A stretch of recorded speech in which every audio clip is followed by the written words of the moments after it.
to bring hope to the children and adults whose lives are forever changed by a word they had never heard before. Please help us in the fight to find the cure for sarcoma. For more information on sarcoma and the work of the Sarcoma Foundation of America, please go to curesarcoma.org. Social Security is with you through life's journey. Get to know us at socialsecurity.gov. We are there, day one, with baby names and a gift that lasts a lifetime. We are there as you grow, protecting you and those you love. We are there when you get your first job, helping you to save for the future. We are there when you marry your sweetheart to help secure your new life together. We are there if the unexpected happens, to help you see life from a new perspective. We are there when you start your next chapter to make sure you get off to a great start.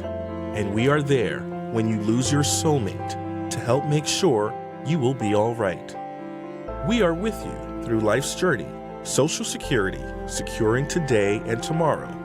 Get to know us and see what you can do online at socialsecurity.gov. Produced at U.S. taxpayer expense. Hey, Progressives, this is Richard Chu from Chu's Views. People ask me oftentimes, Richard, why do you fight? I fight because I stand on the shoulders of my family and ancestors. I fight because of the people who may be taken advantage of. But most importantly, it's required in a civil, caring democracy. It's something that I fight for and I believe in, and I'll do it every day. That's why I fight.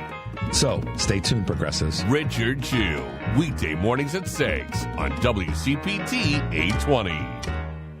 Dive deeper into the heart of the news and stories at WCPT 820 and across the Midwest by checking out our website, heartlandsignal.com. It's the coverage I can count on every time. For the latest news updates, in-depth analysis, compelling stories, comprehensive election coverage, live streams, and thought-provoking opinions, head to heartlandsignal.com. When I need to know, they're there. They keep me informed and updated wherever I am. Stay informed with WCPT 820, your go-to source for where facts matter. Where are they now with Art and Bobby? Okay, let's talk about our favorite place, Wrigley Field. How is that haunted, other than maybe they should get some more players to get them to win a couple more championships? Yeah. I think that's your biggest haunt right there, that they need to get some more players and win a couple more championships. There are stories of the last manager that took the Cubs to the World Series, Charlie Grimm, in 1945, that his ghost has been seen around the ballpark. Tune into Where Are They Now, Saturdays at 10 a.m. on WCPT 820 a.m. Hey, listen. Driving it home with Patty Vasquez. Those of you who are hate listening, like the rage, the anger has got to be exhausting. So I want you to also take care of yourselves. Maybe take a step back. Try to be mindful about why you're calling people names online. I got called some more names today. I think they are getting a little bit tired. Maybe some of them are starting to have the fart around and find out effects. Patty Vasquez, weeknights 5 to 7 on WCPT 820. WCPT 820, Chicago's progressive talk, where facts matter. Welcome to Choose Views with Richard Chu. Get ready to dive into a world of insightful conversations and thought-provoking discussions. As progressives, our job is to have an all-inclusive, full-on assault with all of our players. A show that focuses on moving our political, social, economic, gender, and cultural conversation forward. And all of our players means all of our players. It's Choose Views. And now, here's your host, Richard Chu. Good Tuesday morning, progressives. Chins up and shoulders back. It's time to fight. Welcome to the September 9th, 2025 edition of Choose Views, 773-763-9278. Find my show on Facebook Live, TuneIn Radio, and YouTube. You can email me at richard@WCPT820.com. You can follow me on LinkedIn, Instagram, X, Facebook, Blue Sky, Threads, and check out my new post on Trump's incompetency on Substack. You guys can check that out on my Substack page. Catch all of our shows by subscribing to our WCPT podcast on Apple Podcasts, Spotify, and iHeartRadio. There you can get Choose Views featured interviews, the short versions and the long versions, Joan Esposito, live, local, and progressive, Driving It Home with Patty Vasquez, The Big Picture with Edwin Eisendrath, Out Chicago, and our other shows and interviews. And by all means, make your way over to heartlandsignal.com because we have great articles and posts there. And just to name a few, actually, we'll probably be playing some clips from there during the show today. Matt and I got things kind of rolling along. But make your way over to heartlandsignal.com. You'll see everything from Missouri State Rep Dirk Deaton talking about, we are the people's house, and going after back and forth with State Representative Ashley Ayoun, grilling him on not providing demographic data for the maps in terms of redistricting there. You'll also find conversations there from folks in Kansas, as well as, we're going to talk about this article, how Illinois has kind of nailed down Trump's DOJ trying to access sensitive data. So make your way over to heartlandsignal.com and check out our digital platform. On today's show, we are looking forward to having our guest, who is one of those folks that, we always talk about. We are fortunate to have really smart, plugged-in people that are part of organizations that really represent our interests, and they're researchers and they're professors, and they're just, smart people that help us understand where we are. And we should have with us today in the 7:30 hour, Bobby Kogan, who is with the Center for American Progress. So he's a senior fellow there. Looking forward to chatting with him in the 7:30 hour. We've got a number of clips that we'll get to you as well. And I'm gonna bring you a little small contest. Going to give away a couple of books today, so Matt and I will keep you smiling in that space. But right now, check this out, progressives. When I look at my own country, the United States, it is a semi-democratic, white-dominated, hierarchical, racist society that aims to preserve privilege by the elites. That's how it was formed in 1787. It was a slave-owning, genocidal country, killing Native Americans for a white culture. But amazingly, it still looks that way, although we're much more diverse now than we were. The most violent country in the world in the 19th century, by far, was perhaps the most democratic or second most democratic, and that was Britain. You can be democratic at home and ruthlessly imperial abroad. The most violent country in the world since 1950 has been the United States. It's been by far involved Jeffrey, in more, stop now. Let's Jeffrey, I'm Jeffrey, I'm your moderator, and it's enough. Start telling the truth, Matt, and they want to shut you down. The initial voice, is Professor Jeffrey Sachs, and that's at the Athens Democracy Forum, sponsored by the New York Times. Now, why did I want to play that clip this morning? First of all, Dr. Sachs is someone that I'm really working hard to get on the show, because he is, as some people say, he's got no more F's to give. He's done with this sort of tiptoeing around, tap dancing around, calling out what's happening with this current regime. Okay, he's done with that. He's calling it out every time Mike's in front of him. He's calling it out. He's calling it out on a lot of different levels. And you've heard clips that we played before from Professor Sachs. And he's just one of those smart guys. He talks about the economy. He talks about tariffs. He talks about trade. He talks about social issues. He's plugged in. And he's the kind of person you want to listen to, because when he speaks from a position of knowledge and research. And with Bobby being on later in the show, I thought it would be kind of a good bookend with Bobby Kogan coming on from the Center for American Progress and Professor Sachs laying it to him when it comes to the truth of America. And once he started to throwing those heaters, then the moderator had to, wants to shut him down and turn his mic off. I actually think that when folks show up on some of the broadcasts, like on, what's the show, on MSNBC and CNN, they should be shutting off mics when people start talking garbage. But my point of all this is, and I kind of referencing back to the clip that I played yesterday with Jennifer Welch, this country's always been that way. It's always been about a bunch of feckless guys, frankly, and those guys represented the European culture European communities that came to this land and brutalized people who were here, and then brought people from another land here and brutalized them. And now, fast forward to where we are, another group of weak A guys trying to pretend to be alpha males, trying to brutalize more people. That's where we are, y'all. Let's just, as Professor Sachs was, let's just stop tap dancing around it. I think that the minute we acknowledge that, and that's part of the reason why people can't do it. That's part of the reason why you hear people say, "Oh, get over slavery, get over the women's rights and women's abuses and such and such." That is absolute, BS.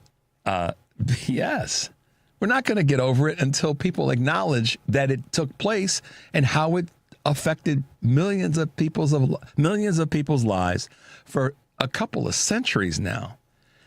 And then you have this dude in the White House, and I'm going to say this and we're going to get to a break. You have this dude in the White House who, during a press conference, and I didn't want to play this clip because we got others, that actually wants to go down the path. And I don't know if you guys saw this yet or not. That, I can't even say the words, Matt, but striking your wife should not be really viewed as a crime or really viewed as abuse. I'm sorry, but I'm not. Anybody in 2025, from whatever political party, whatever political stripe, whatever age group you're in, period, in 2025, if you can't call that out, there's no, well, I meant to say, and Matt and we're talking about this before the show about how, they slip slide about, well, the person was really saying this, and they try to change it up. No, he basically said that it should be okay to abuse your spouse. I'm going to have to take the gender position. Abuse your wife as a dude. Anybody that doesn't call that out, you can't. I wonder. Matt and I were talking about this too. I wonder who's going to be in the press room and ask her that question. Like, this is the question I would ask, Matt. I would say, so Caroline, is it okay for your husband, whatever his name is, to abuse you and get away with it? Yes or no? The president said that he thinks it should be okay. So do you think your husband should be able to walk in the door and if dinner's not on the table, slap you across the room and get away with it? But see, they're not going to have that person in the room. So we have a president.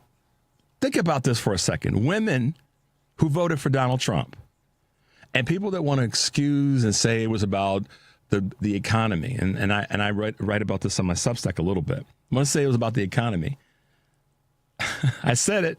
Racism, sexism. This is in the category of sexism, loosely, but you get the point. As two of the four legs. So call me crazy, but this is where we are. We have a president that actually even went down that path. Why would you even enter into that conversation unless someone were to ask a question during a press conference about domestic abuse and you said unacceptable, period, move on, I stand behind those who have been abused? But no, guys, do you realize the president of Donald Trump actually went down that path? And there's no context, period. And I know a lot of you guys want to come at me about talking about something else, but we have a president of the United States. We have a bunch of young women and young girls and women of all demographics that should be offended by that. Every last one. And guys, you have mothers, sisters, aunties, nieces, daughters, friends, colleagues, where the president of the United States alluded to. You can't be flippant about something like that. But this is who this country is. It's a bunch of abusers, guys who want to take advantage of women.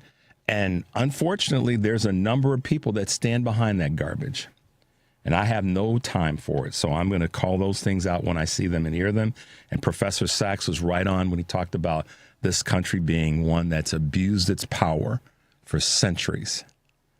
And here we are today. So don't tell me that we've gotten past all that when the President of the United States will speak to that. That's absolutely horrible. Let's take a quick break, Matt. Number 773-763-9278. You're listening to Choose Views on WCPT AM 820 in Chicago and WARR 1520 AM and 103.5 FM from Warren County, North Carolina. I'm Richard Chu. We'll be right back.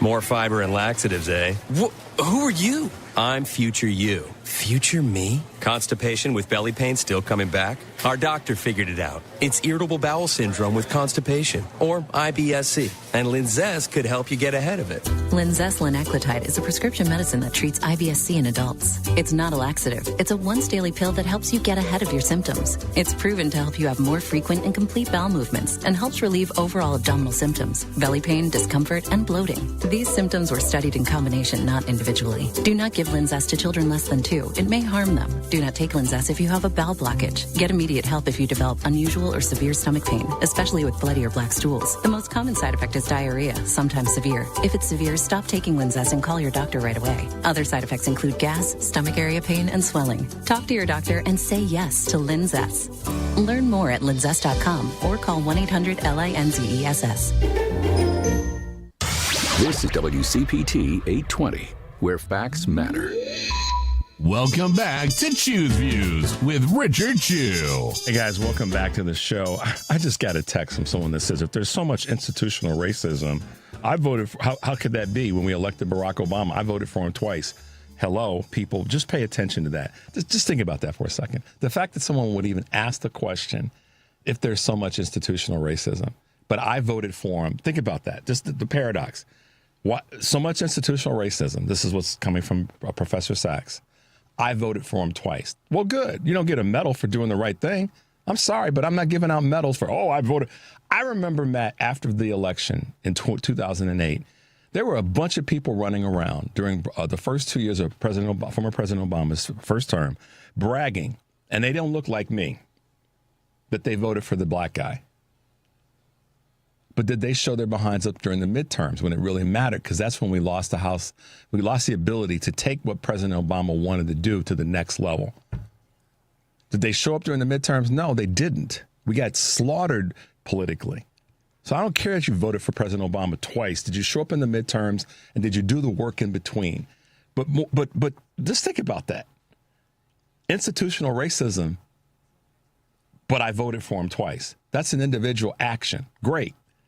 Institutional racism is about the policies that have, behind the scenes and sometimes right out in front of us, created the bias. And to that end, think about this for a second, Matt. Just think about this, you guys.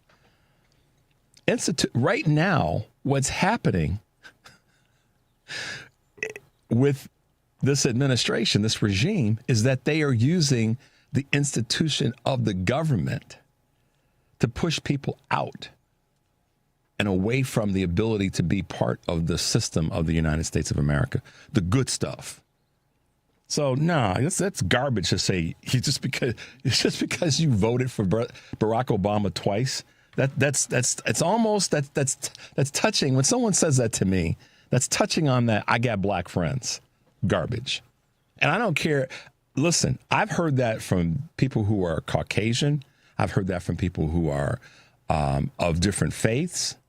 I've heard that from people who are of the Hispanic, Latino, Mexican community. I've heard that from European immigrants to the United States. That phrase, I did this. I'm not trying to hear that. Good. That's like saying you took a bath before, you needed to take one. You don't get a medal for that.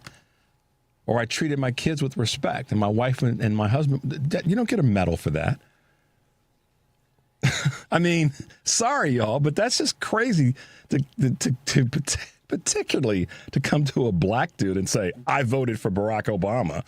Well, there's no institutional racism. Okay, then if there weren't, then why did you have to say I voted for Barack Obama? Right, Matt? I mean, seriously, if you didn't have that somewhere in you, then you wouldn't have needed to say that. Why? You know what I mean? I voted for Barack twice. Anyhow. So, man, oh man, people, just pay attention to what you're saying, because sometimes what you say is offensive just by the nature of what you said. All right. A couple of Choose Views news items on this September 9th, 2025. Signs of job market gridlock are growing. Job seeker confidence is at record low based on a new survey by the New York Federal Reserve. Participants in the survey of consumer expectations for August reported a 44.9% probability of finding a new role if they lose their current one, the lowest level in the survey's history. The 5.8% plunge seems to be back up to a growing sense of labor market gridlock from the recent Bureau of Labor Statistics data, with analysts expecting the BLS to revise its benchmark March payrolls lower by roughly 800,000. That's probably going to come out either today or tomorrow. Healthcare hiring is losing its steam. Healthcare may be one of the few industries driving the labor market these days, but it too is showing signs of fatigue.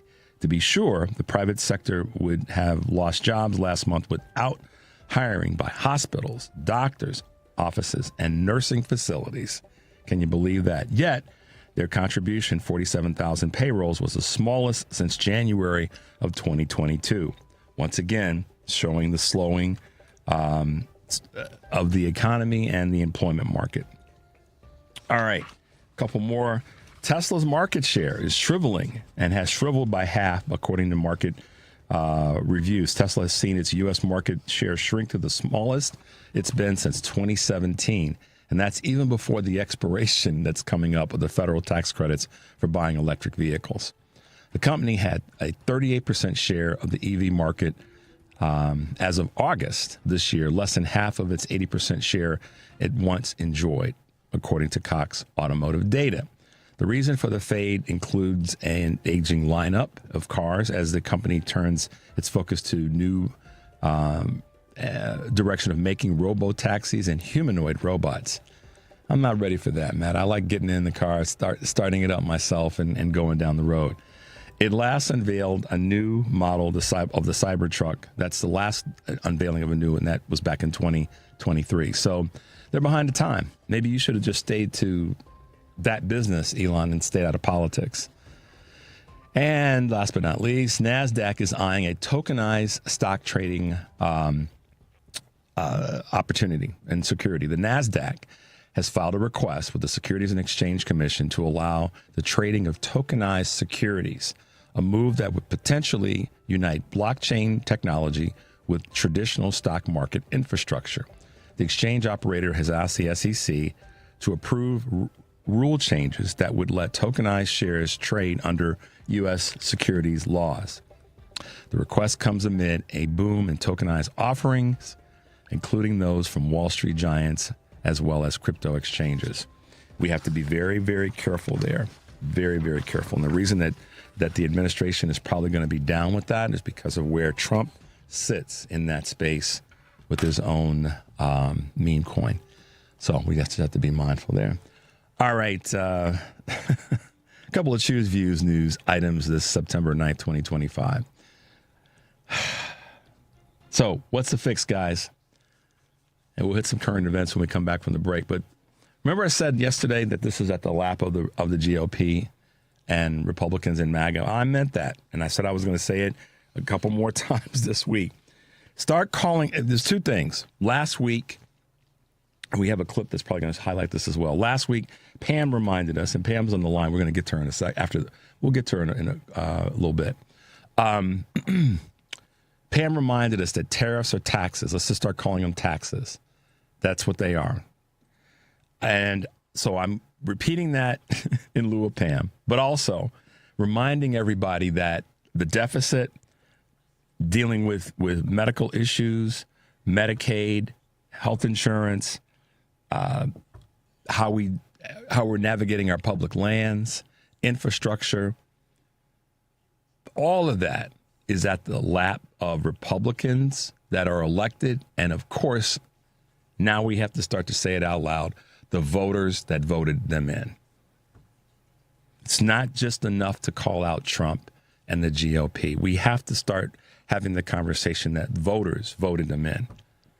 So the voters have some skin in the game on this. And I know some people say conventional thinking oftentimes is, well, we can't, make them feel bad because, they'll never come to our side. Well, damn that. Matt's smirking like, yeah, if they don't come to our side, they've had more than enough opportunity to see the light. I mean, how many more bright spotlights do we need to shine on them to say that was a dumb A move? So we're past this they didn't quite understand moment. They understood. They knew what they were doing. They've been complicit, and they've been okay with it. So let's stop handling them with kid gloves and start putting this in the laps of the voters, to people that you know in your family.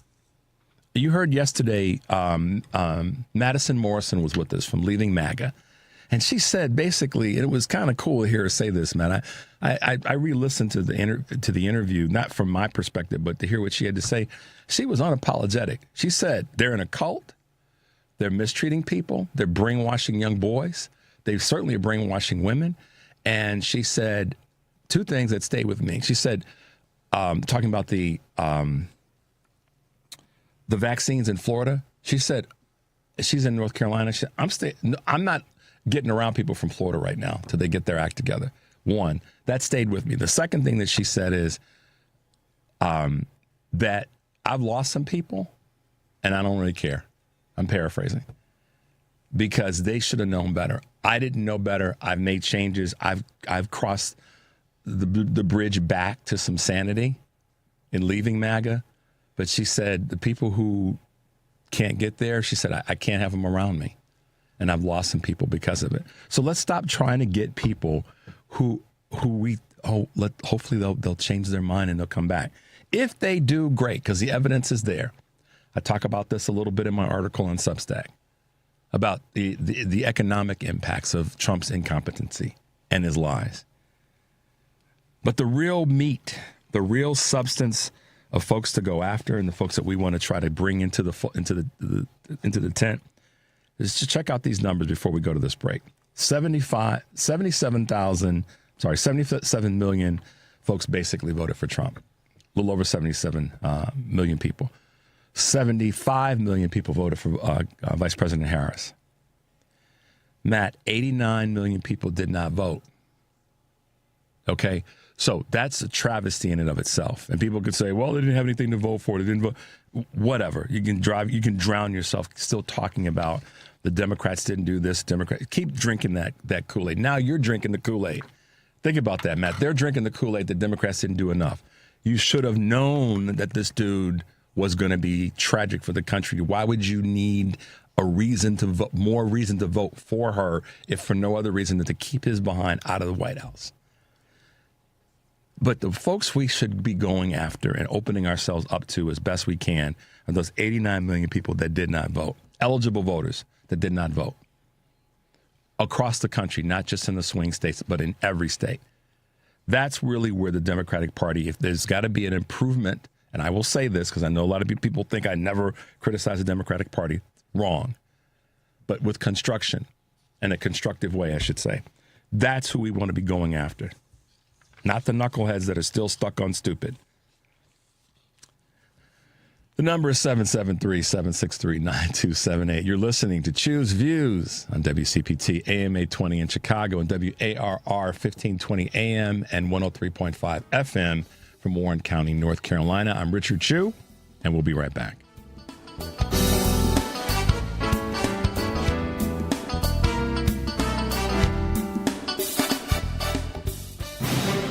This is a WCPT Veteran Minute. In the heart of World War II, while the skies rumble with the roar of combat, a groundbreaking squad.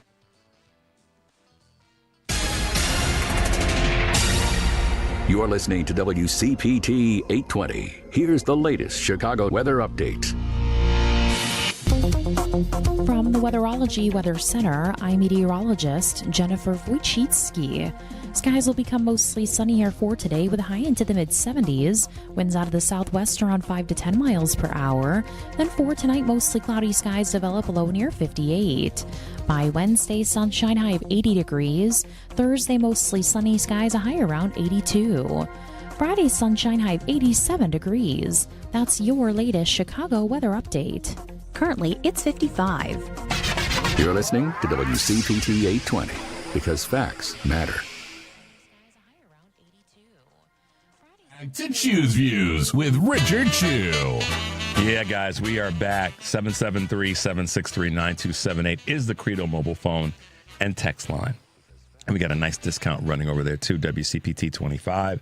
Save you a little bit of money. All right. So let's grab a quick call. Let's go to Pam here in Chicago, I believe. Hey, good morning, Pam.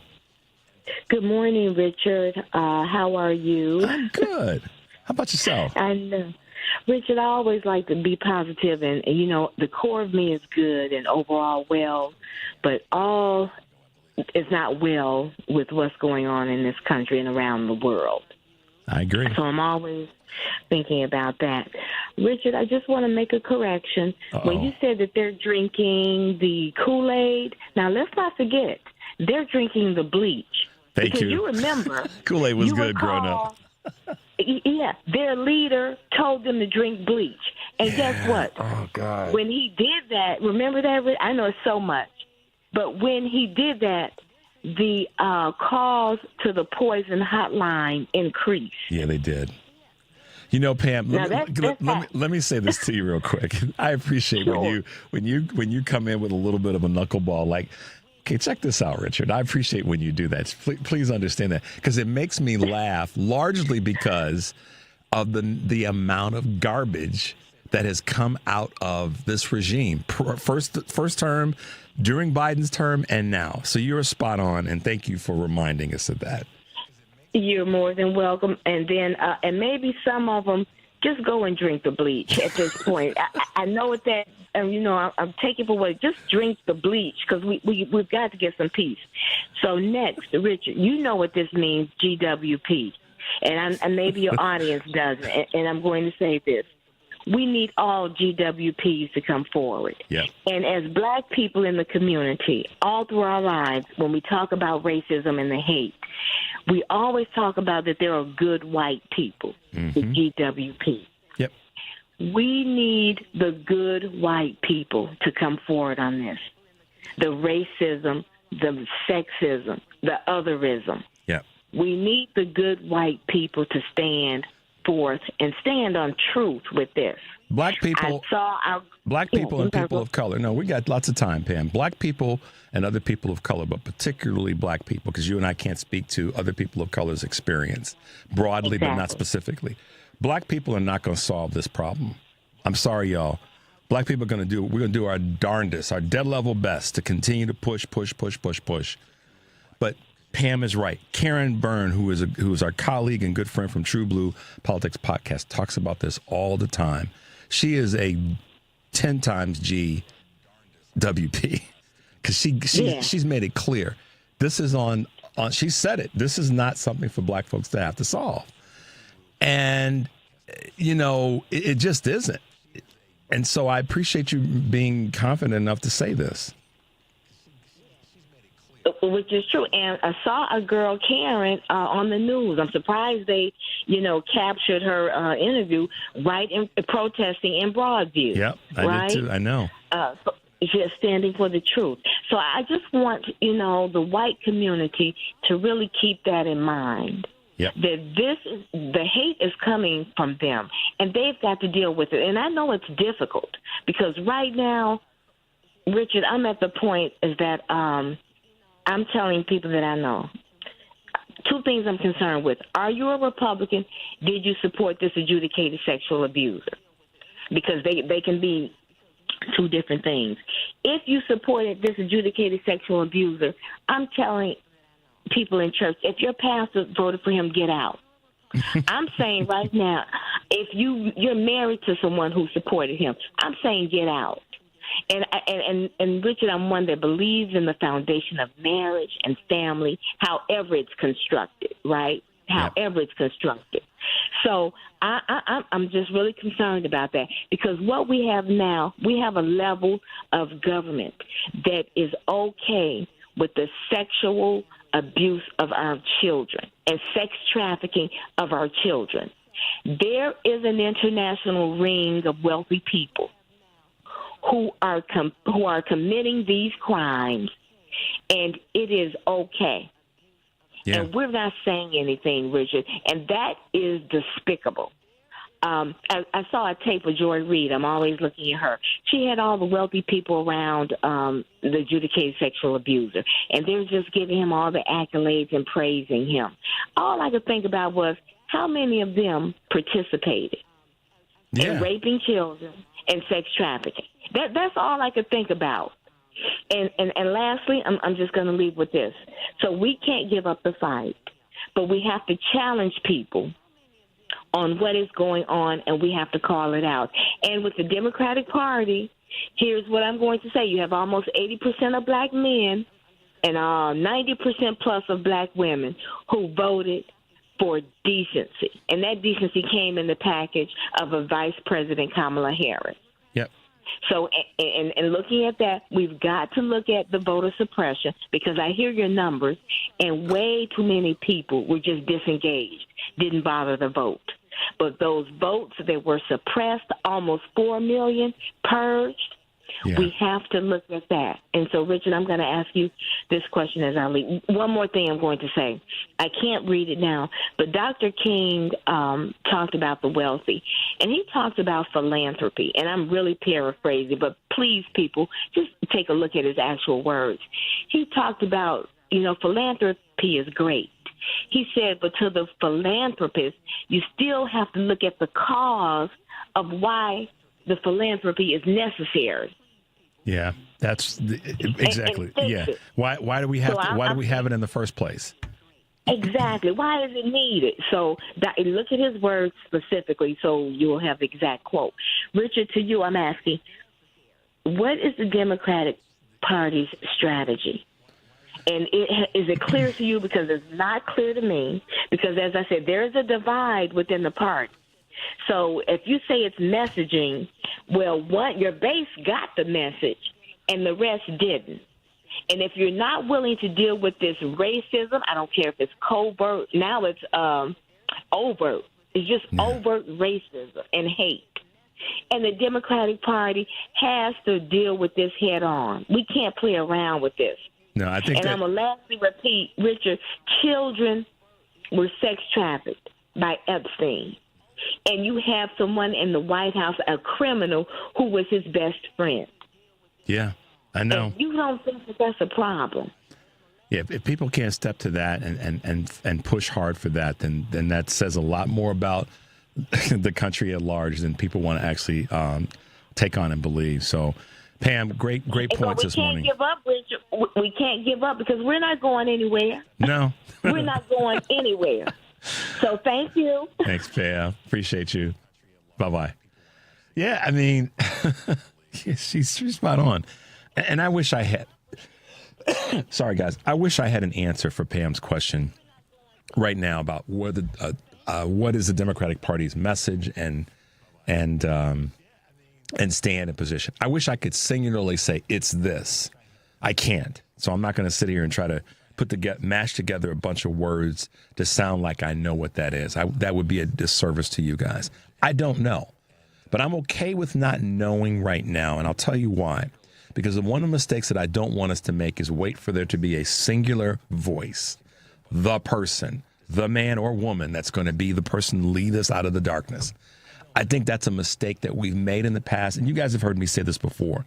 So I will admittedly say I don't know. And I'm okay with not knowing because I don't want to. There's two things.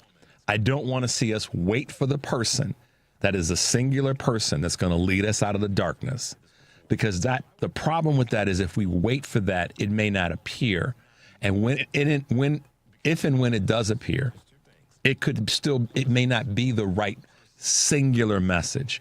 I think that our message has to be broader based. Broader in its content and who it reaches. And the persons, plural, will evolve because we've talked to everybody. We tested with everybody. Yesterday, Caitlin Dre said it best.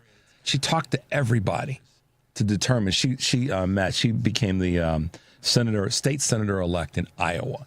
Flipped a red district. Well, because it was a special election. But what she said was, and she's 37 years old, she said, Richard, the thing is, we won because we talked to everybody and we used every platform. So I think that, to Pam's point, the message was there. It was clearly there in 2024. There wasn't a bad message. People that want to still drink that bleach, keep on drinking it. See, Pam, I paid attention.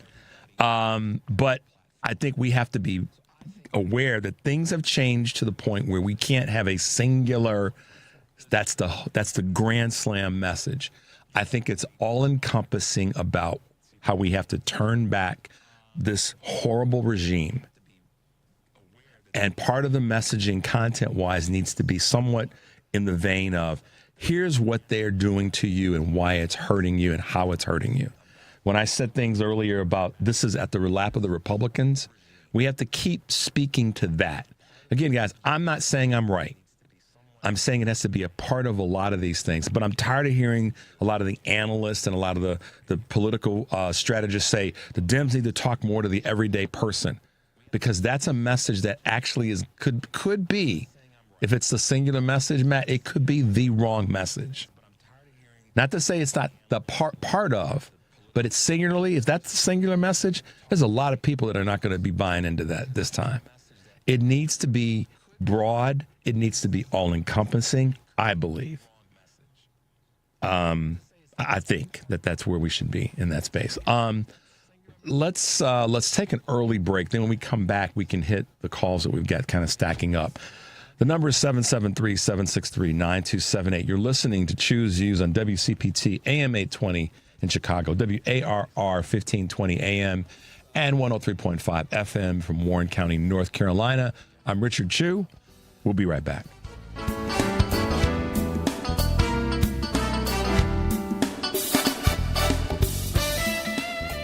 Wesley Financial Group is not a law firm. Hi, I'm Chuck McDowell, the timeshare cancellation guy. In 2011, I founded Wesley Financial Group with one goal in mind: to help honest folks out of their timeshares permanently. Today, I run Wesley with my two sons, a real family business, treating every client and every employee like we'd want our own family treated. That philosophy has helped us grow into the largest, most trusted timeshare cancellation company in the United States. Fortune magazine even recognized us as one of the best places to work.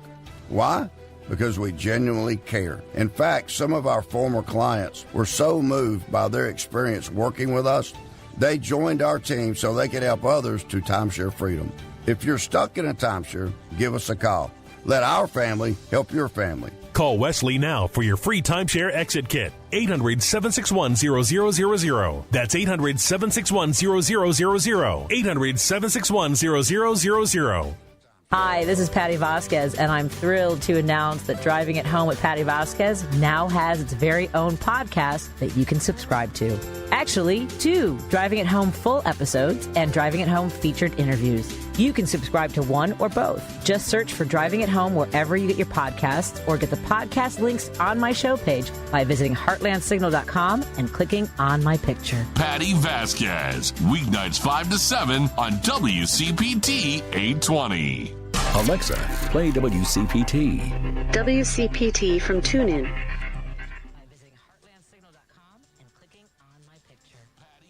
News with Richard Chu. Hey guys, welcome back to the show. 773-763-9278. Pam asked a question about where the Democrats stand. What's the Democratic message? Where they stand? And I believe right now that the position is fighting and pushing back on a federal level. Guys, come on, this stop this. They don't have the numbers. Okay, and part of that's our fault. Yes, voter suppression is a big part of where we are. Thanks, Bob, for reminding of this. And Pam, thank you, too. Voter suppression is a big part of this. And our friend Greg Pallas, we got to get him back on the show to talk about that in terms of what he's been developing. But I'm just going to say this. I don't know, because right now we are figuring it out. So for someone to say the Dems don't, and you need to, no, stop it, please. You're wasting your time in certain spaces, guys. I'm just telling you. And you want to be right about it and tell me how I need to ask questions and how I need to drill people down harder. That's not going to get us to where we are, where we should be. The solutions right now are built out of listening to what individuals on a massive scale want to see. And right now, Trump is running a truck and driving a truck and delivering a wrecking ball to the country. So first, we got to fix that. Okay? We have to fix that first. And the Dems don't have the numbers to stop a lot of the garbage that he's putting in place. So first, let's keep winning these local elections, breaking up supermajorities like Caitlin Dre is doing in Iowa, and continuing to win these special elections on a state level and any of the special elections that are on a federal level.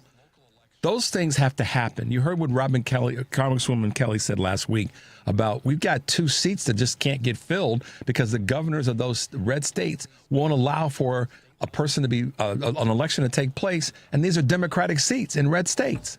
So how in the hell is fighting and whining and moaning about what the Democrats are doing going to fix that? Do you understand civics? That's a problem that structurally, some of it's built into this crazy electoral college, and I get that too. But doggone it, people, let's just be honest for a second.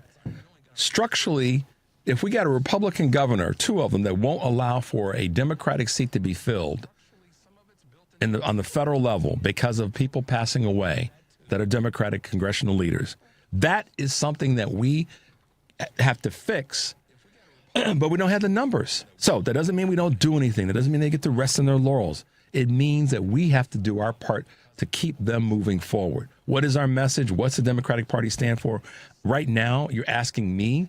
I admittedly said I believe what we should be standing for is fighting back on every front, whether it be immigration, whether it be National Guard, whether it be tariffs, this big betrayal of a bill, and the list goes on. It's all of that. We have to fight all of those things right now. And if there is a thing that somebody out there wants me to say is what Democrats stand for right now, it's fighting back. So why do you think I opened the show with these words? Chins up and shoulders back. It's time to fight, progressives. Okay? We have to fight right now. We can fix along the way, but we got to fight our way through this hell. And I want the leaders to keep talking about that and keep doing it. And that's why I push them and encourage them in the same breath when they're on this show to keep fighting, to keep going. We got your back. And if y'all got a problem with how I approach that, then I respect that you got a problem. But it's probably not going to change me because I believe in my heart that we have to keep fighting on all fronts. We have to be willing, for those of you who want to just, whine and moan, do what Karen Byrne is doing. I mean, the woman takes herself out to an ICE facility and starts recording what they're doing. Rather than whining about how we're not pushing the Democrats enough or how we need to ask them more difficult questions, including whatever it be, mayor, state officials, governors. How about you go to a protest? How about you show up at an ICE facility and start recording what they're doing? How about that? Okay? Let that settle in for a minute. Be a part of the solution rather than just constantly whining and moaning. I said I don't know because I didn't want to give you some garbage that just popped into my brain. But what I do know is that we have to fight. And as we fight, we fix. And maybe that isn't the cup of tea for everybody. And if it isn't, I respect that it isn't. But that's what I'm going to do is keep fighting. All right. Let's get our man Kurt from Akron, Ohio on. Good morning, Kurt. Welcome to the show. Well, good morning, Richard. Thank you for taking the call. And Pam, good morning to you. Good morning, Karen. I hope you're safe.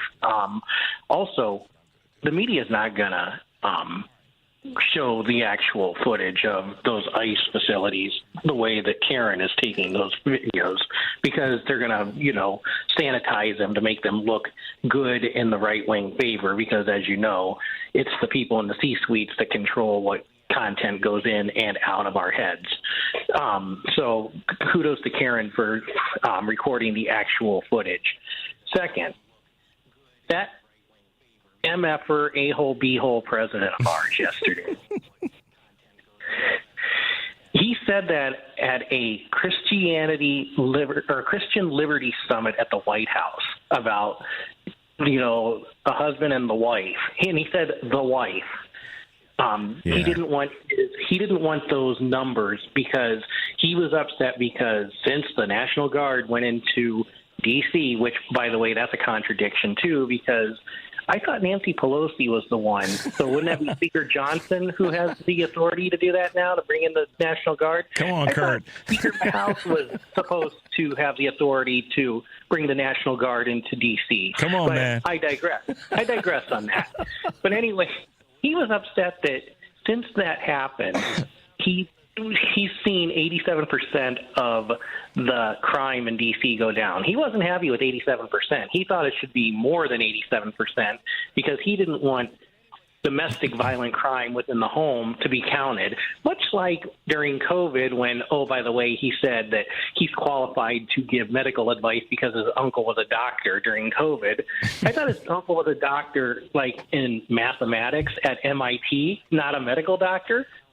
But he didn't want the cruise ships coming in because that would make his numbers look bad. Mm-hmm. But what I was getting at is what he said yesterday, spoken like someone who, I'm going to say allegedly at this point, trafficked and had sex with young women or young girls, but who is an adjudicated rapist, because to him, to beat up on the wife, in his words, is a sign of power over another human being.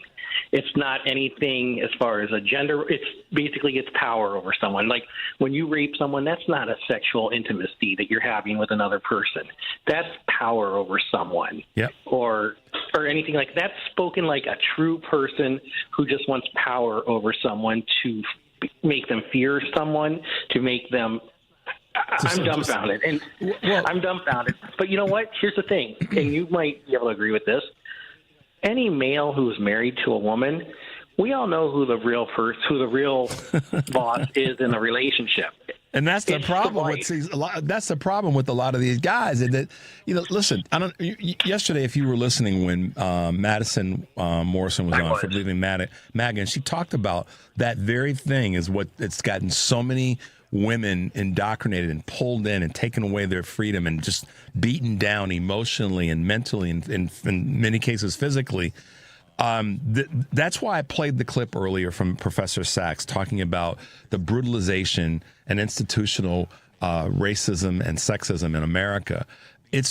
You're spot on, Kurt. And I mentioned this thing about what you said about Trump earlier. I mean, it's just disgusting that the president of the United States would stand in a press conference and actually even meet. No, it wasn't a press conference. It was a commission. It was a Christian Liberty Commission. That's right. That's right. My apologies. But he would stand anywhere in front of a microphone and a podium and go down that path. Here's the thing too. If you notice, I'm actually wondering if Melania is abused mentally, at least, because no, seriously, and I'm not saying that to be funny, because I remember when Barbara Bush passed away. First Lady Barbara Bush passed away. Trump didn't go to the funeral, but all the other former presidents did, and all the other former first ladies did as well. They took a group shot of all of the former presidents and first ladies together, including Melania Trump. That was the first time I'd ever seen her smile because her husband wasn't around.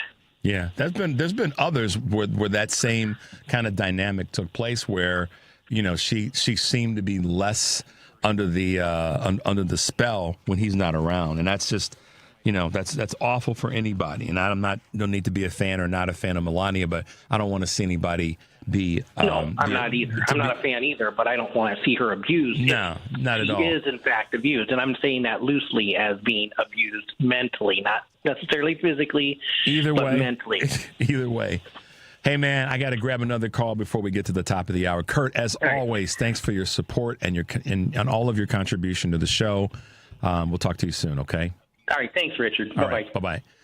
All right, let's go to Darlene. Darlene's got something she wants to say this morning. Good morning, Darlene, and welcome to Choose Views. Thank you. Good morning. In regards to, I voted for Obama twice. That was the rationale that John Roberts used for Shelby County versus Holder in 2013, that decision.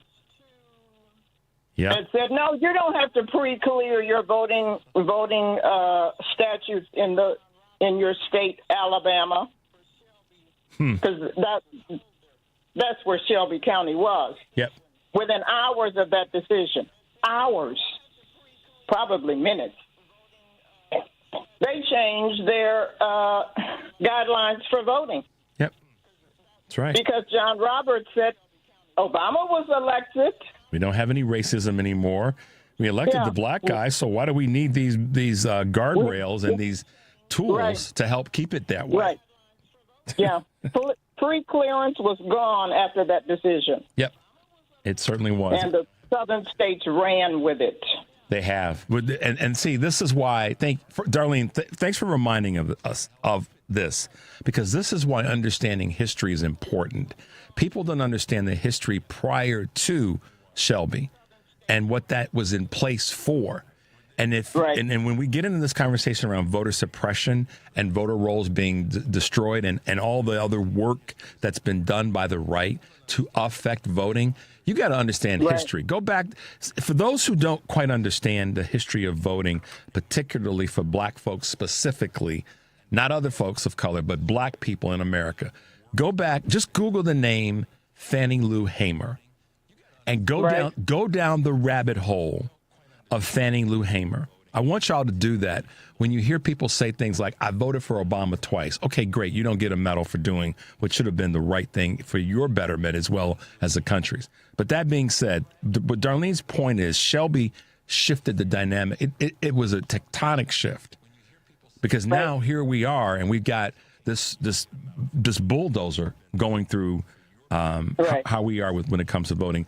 Darlene, thank you for reminding us of that. I appreciate you. Okay, and before I go, Section 2 is on the docket. Yep, it is. Coming up. I know. I said and it a if month they ago. take that out, Democrats are going to have to fight. The voters are going to have to come out. Yeah. Because 10 million Democrats that voted for presidents in prior elections didn't come out. And 3 million Republicans that never voted in presidential elections did come out. That's right. Because they wanted to keep him, they wanted to bring him back in office. People have to understand. Thank you, Richard. Thanks, Darlene. Yeah. Appreciate your call, and thanks so much for your contribution. As we wrap up, guys, the shift there is critically important. A large number of Democrats did not come out from the previous election, the 2020 election, whereas a higher number of Republicans did. That's the truth. It's shameful, but it's the truth and it's the reality that we're dealing with. I will try to get into that a little bit more in the weeks to come based on Article 2. Let's take a quick break. The number is 773-763-9278. You're listening to Choose Views on WCPT AM 820 in Chicago and WARR 1520 AM and 103.5 FM, Warren County, North Carolina. I'm Richard Chu. We'll be right back.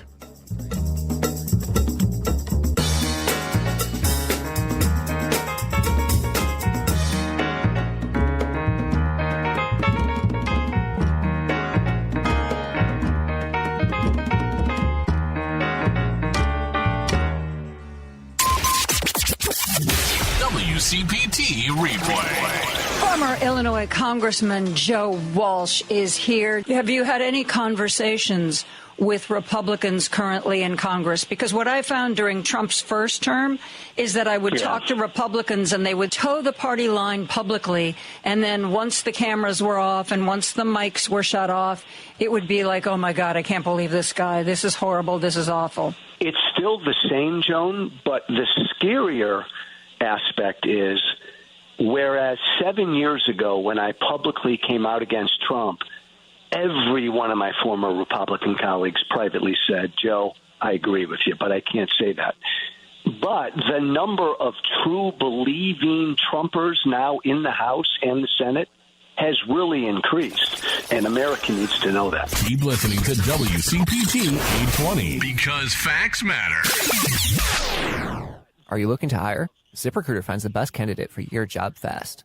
Try ZipRecruiter for free at ZipRecruiter.com/free. That's ZipRecruiter.com/free.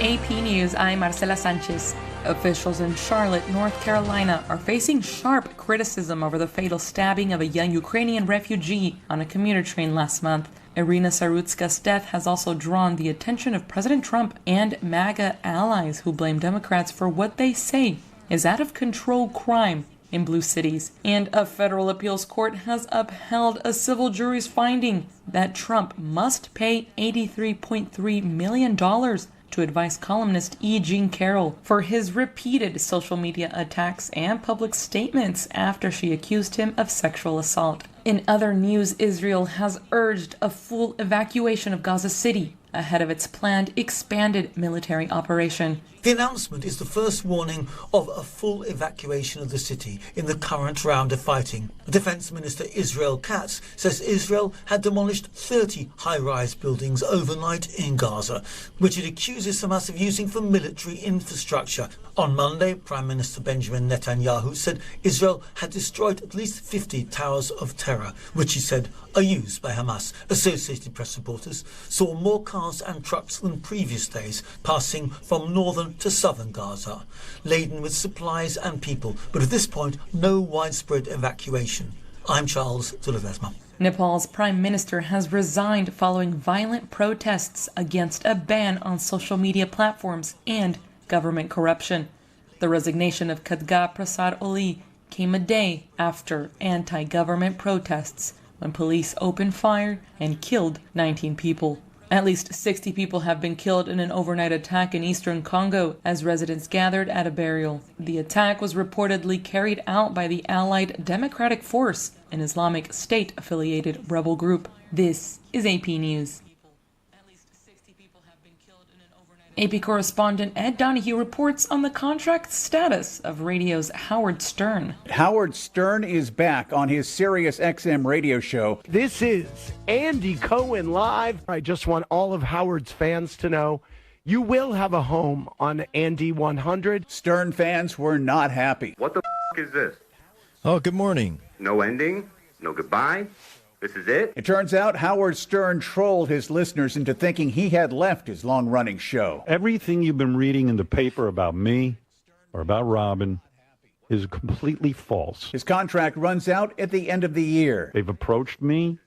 They've sat down with me like they normally do, and they're fantastic. We've been talking. And by the way, I'm absolutely flattered that anybody even cares whether I resign. So, I mean, in a way, it was confirmation that I matter. I'm Ed Donahue. And I'm Marcela Sanchez. This is 820 AM, WCPT Willow Springs, and streaming worldwide at WCPT820.com. We are Chicago's progressive talk, where facts matter. Now, your WCPT 820 weather update. From the Weatherology Weather Center, I'm meteorologist Jennifer Wojcicki. Skies will become mostly sunny here for today with a high into the mid-70s. Winds out of the southwest around 5 to 10 miles per hour.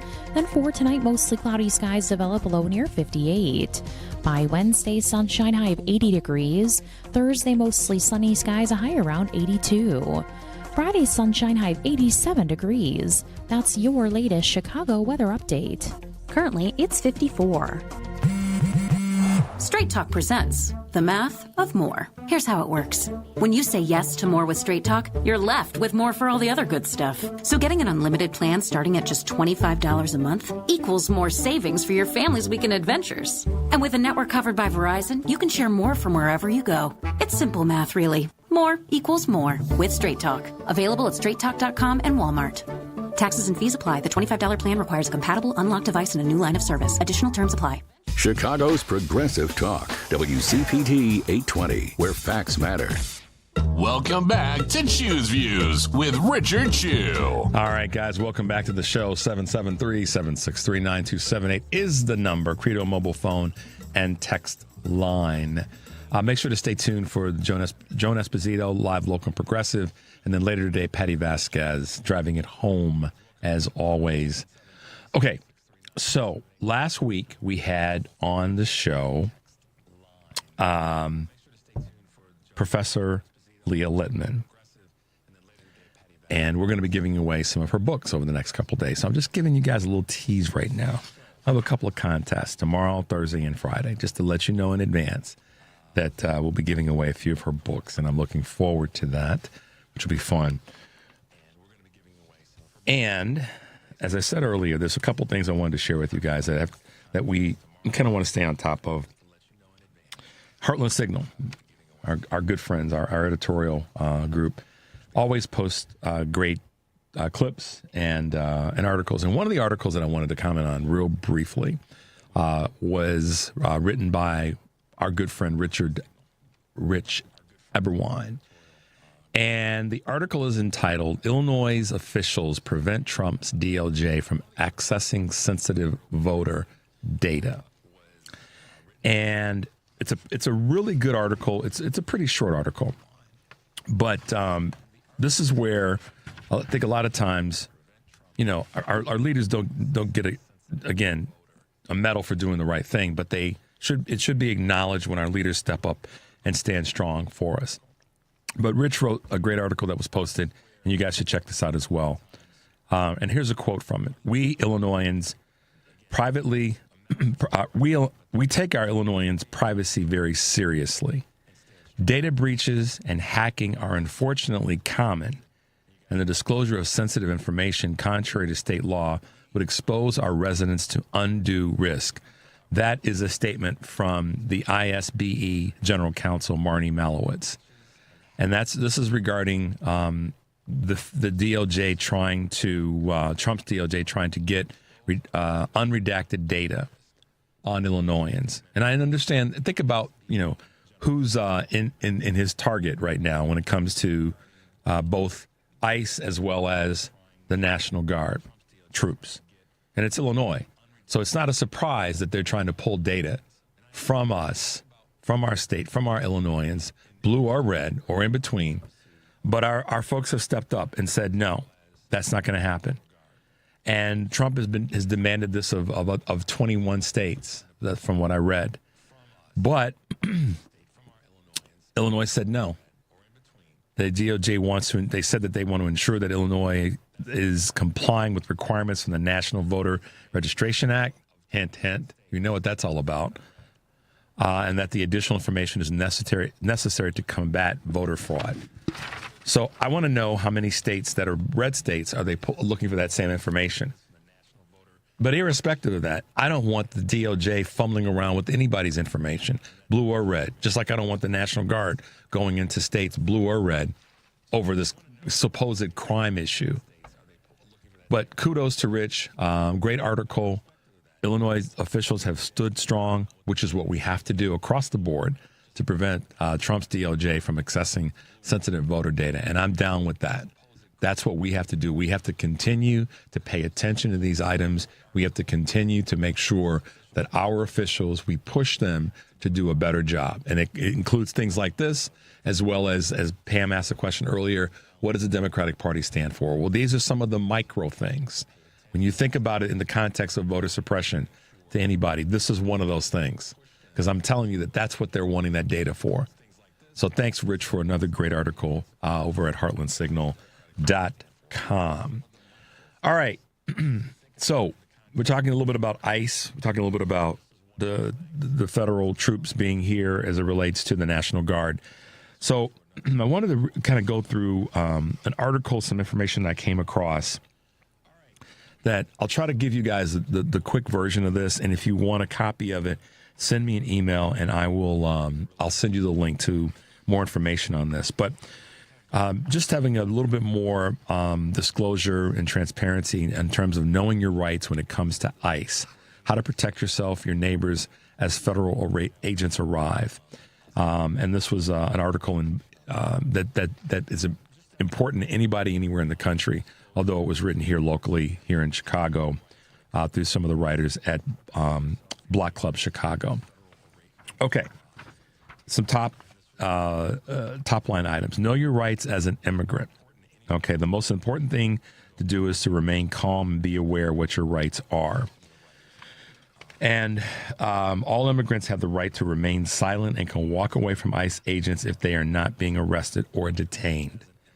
Immigrants also have the right to refuse to hand over documents, open their home, or allow agents to search their belongings without a signed warrant. The Illinois Coalition for Immigrant and Refugee Rights has examples at their website of what proper and improper warrants may look like. So that's one of the first bullet points that I want to hit. The second one is what to do if a loved one is detained. The National Immigration Justice Center has a list of immediate, quote, steps to take after someone is detained by ICE. And the guides are offered in 5 languages. And that's a national list or a list by a national organization. If someone is detained, their friends or family should collect any completed immigration applications, police reports, probable cause affidavits, charging documents, and sentencing documents that they may have. Finding the detained person, friends or family should first ask ICE agents for the detained person's A number or A plus number, which usually has 9 digits. If the detained person has filed an immigration application, it is likely they have an A number in those documents. So friends and family should ask the ICE agent or agents when they're trying to locate someone that's been detained for that person's A number or provide them with that person's A number. Tracking court documents. You can search by the A number for a person's next immigration court hearing, or you can call this number, 1-800-898-7180. Getting a lawyer. As you guys know, we've had on our show immigration attorney Kate Lincoln Goldfinch. She's someone that's a name that no matter where you are in the country, you should keep that one close to you. And if she can't specifically help you, then she can turn you on to people. And we talked about this in terms of her colleagues that are working in this space. But getting a lawyer, the immigration court system does not guarantee a lawyer for those who can't find one. People should ask an immigration judge for time to find a representative if they do not have one. And again, the National Immigrant Justice Service has a list of organizations that may represent people who are detained and have additional resources for finding that support. This one's important for all of us, and that's because so many of us are finding our way out to the streets to do the things that we feel need to be done in this time. And that's knowing your rights as a protester. Protesters' First Amendment rights are fully protected when they are in public spaces and not blocking access to streets, stopping traffic, or trying to enter federal buildings, according to ACLU spokesperson, I should say, Ed Yanka. Those are things to be mindful of. The possible presence of National Guard or federal agents, quote, does not change your rights in any way. The presence of them does not change your rights. Be mindful of that. The National Guard can set up perimeters around federal buildings and block people from entering them. Those troops cannot do law enforcement activities, actually, like making arrests. So, just some things to be mindful of. If you're given an order to leave someplace that may be an unlawful order, be mindful of that, and always abide by directives. But just knowing that the order could be unlawful, but just keep in mind, if you're putting yourself out there, you're putting yourself at risk. So be mindful of what orders are given to you and abide by them for your safety. All right. If you are arrested as a protester, people who get arrested should ask for a lawyer and exercise their right to remain silent.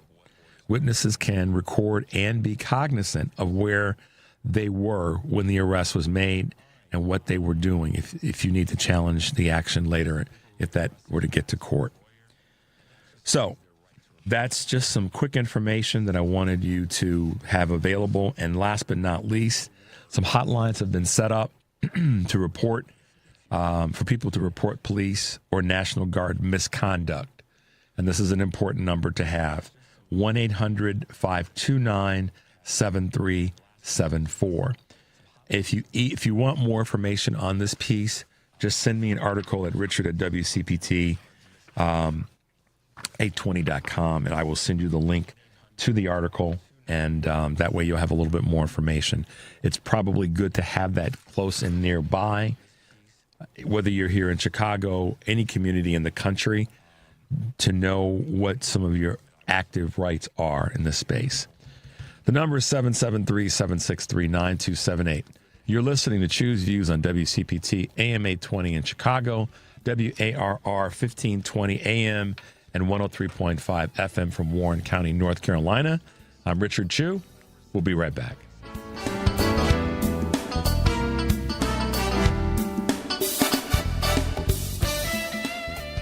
This is a WCPT moment in labor. In the summer of 1909 in McKees Rocks, Pennsylvania, the workers of the Pressed Steel Car Company went on strike due to missing wages. 5,000 workers, mostly immigrants from Eastern European countries, walked out. They protested a corrupt payment system called pooling. The workers also claimed their wives and daughters were sexually assaulted in order to repay debts accumulated for food and housing. On average, one worker would die every day from the poor safety conditions. The workers received solidarity from the International Workers of the World, Standard Steel Car Company of Butler, and the railway trainmen and streetcar motormen who refused to haul scab workers into the city. The strike culminated in a bloody confrontation resulting in the deaths of at least 12 workers and one deputy sheriff, with many more workers injured. This led to a settlement which gave workers increased wages at a posted pay rate and ended the abuses of the company's housing practices. This has been a WCPT moment in labor. We're working for your rights. Today might be the day I drop out of school. Today could be the last day I try. But you might be able to stop me. With United Way, you could tutor me, be my mentor, or volunteer to just read with me. If someone had helped me earlier, I might not be struggling. And studies prove that kids who read well by 3rd grade are more likely to graduate. There are tons of ways people like you can help kids like me stay in school. And United Way is calling for you to be one of them. Make me a success, not a statistic. Take the pledge to volunteer now at unitedway.org. Brought to you by United Way and the Ad Council. Because facts matter. You're listening to WCPT 820. This is Choose Views with Richard Chu. Hey guys, welcome back to the show. So here's one for you. I know that we talked about this a moment ago, about the 3 million Republican voters that came out that didn't vote before, and the 10 million that Dems that did not vote in 2024. So the question around voter fraud, since I was reading this earlier from Rich Everwine's article, how many of those? So let's throw some sand in the eyes of Republicans, the GOP and MAGA. How do we know that those 3 million voters are actually real voters? How do we know that they were legal? I mean, maybe there was voter fraud there. I mean, I'm just poking the bear. That always gets thrown at us. So why don't we turn the question around and ask the question that way? How do we know those people are real voters? How do we know? So anyhow, just me poking the bear. Today on Live, Local, and Progressive, Joan Esposito is back, and our guests are Ray Long, recently retired Chicago Tribune investigative reporter, Chris Burry, senior journalist in residence at DePaul University, and Senator Tammy Duckworth. Live, Local, and Progressive, weekdays 2 to 5, Central WCPT, heartlandsignal.com, and tune in. Tonight, driving it home, Patty Vasquez will be joined by Christy Kennedy of the Naper Pride Fest, taking place on September 13th, which is this Saturday. And Junaid Ahmed will be, as a candidate, I should say, for Congress in the 18th Congressional District of Illinois. Paul Glatras will be, who's the editor-in-chief of the Washington Monthly and former chief speechwriter for President Bill Clinton, will be joining Patty. Driving it home, Patty Vasquez, weekdays 5 to 7, WCPT AM 820, Heartland Signal website, TuneIn, YouTube, and Facebook. Tomorrow, it's Wednesday, Kurt Mullett from Hoosier Blue 63 will be with us, and North Carolina Democratic Party Chair Anderson Clayton. So tune in to join us. All righty, let's keep it moving along. So in a little bit, we'll be talking hopefully with Bobby Kogan from the Center for American Progress. But Matt, what do you say? Should we grab a quick call? Let's grab a quick call from John. Hey, John, good morning. Welcome to the show. Hey,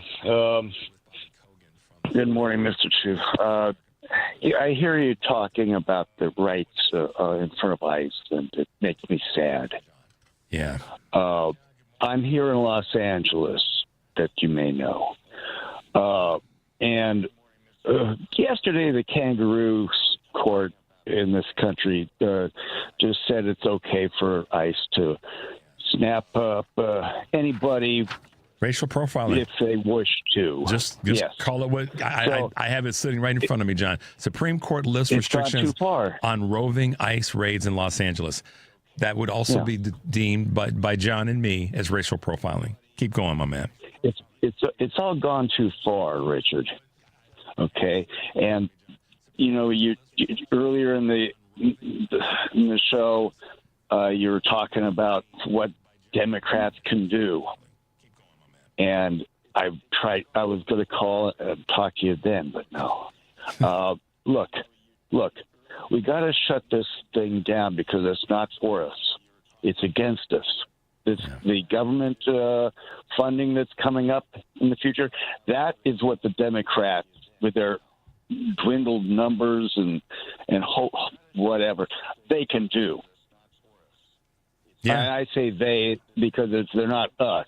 They're bought off just as much as the Republicans. But maybe they can, since they didn't sign this loyalty oath and they don't have a gun to their head.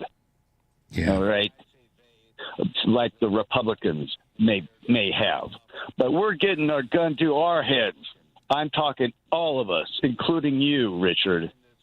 And we need to stop this now and just strike it out. Yeah. And get that son of a sea cook out of our hair.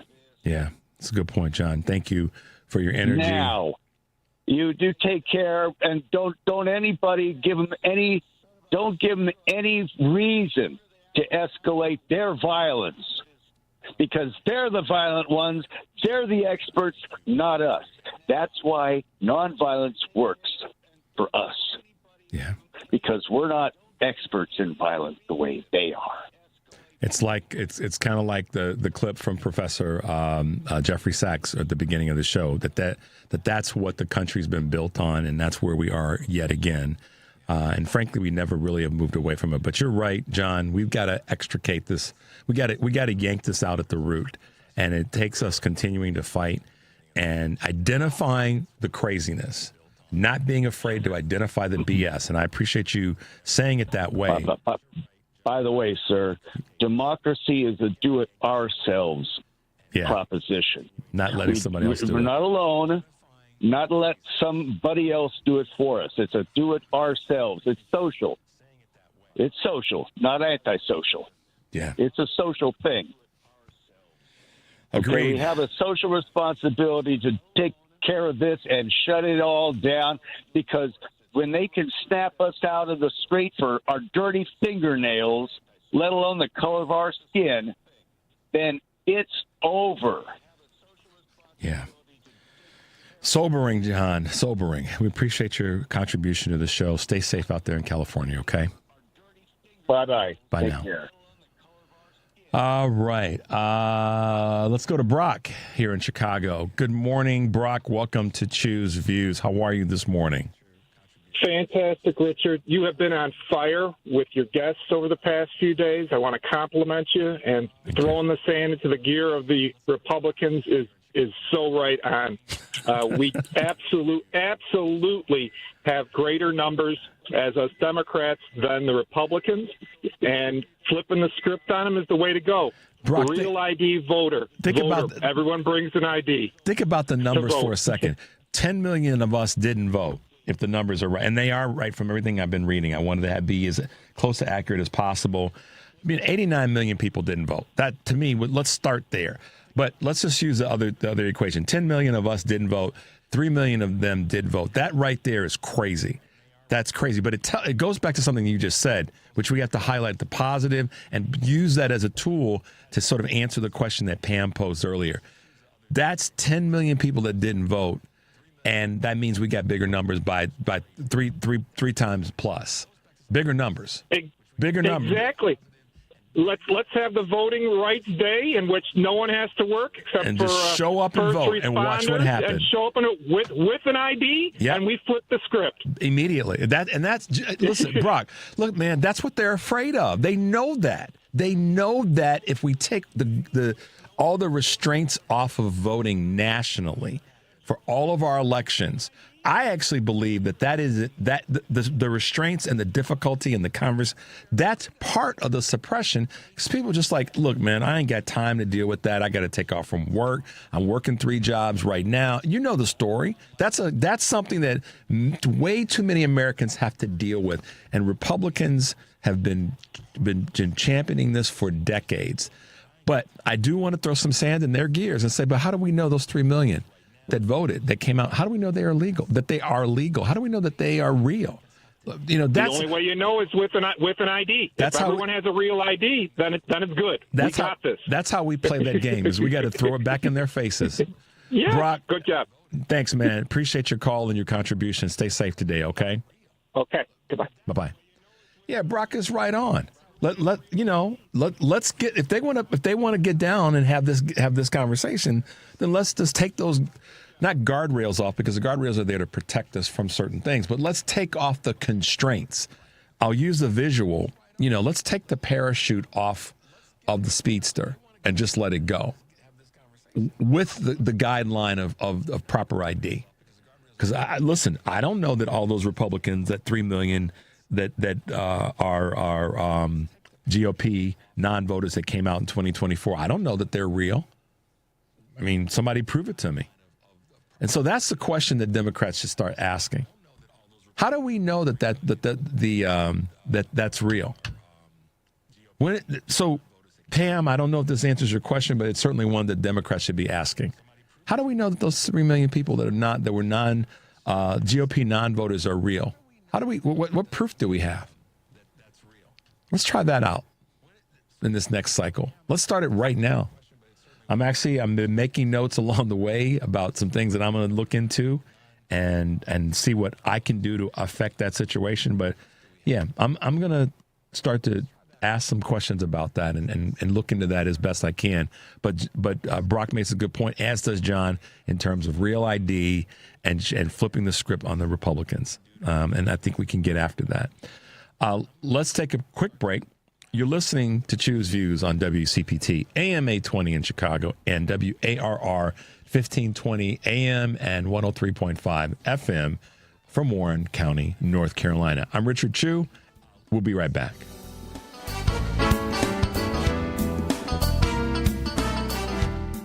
It's nice to know someone is on your side. Mark Drugs always has your back. No 2 dogs are the same.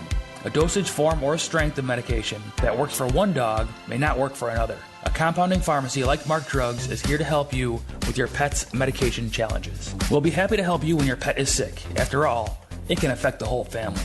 That's why we give our 4-legged patients customized medications to make it easier for them to take. For pet medication problems, first see your veterinarian, then talk to your hometown independent compounding pharmacy, Mark Drugs.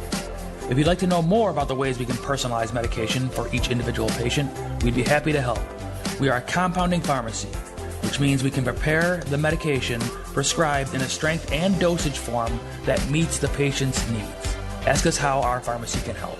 You have a choice when it comes to your health care, and a great choice is Mark Drugs in Roselle and Deerfield, where you get better health and care for you and your pets. Check out the Pet of the Month at markdrugs.com.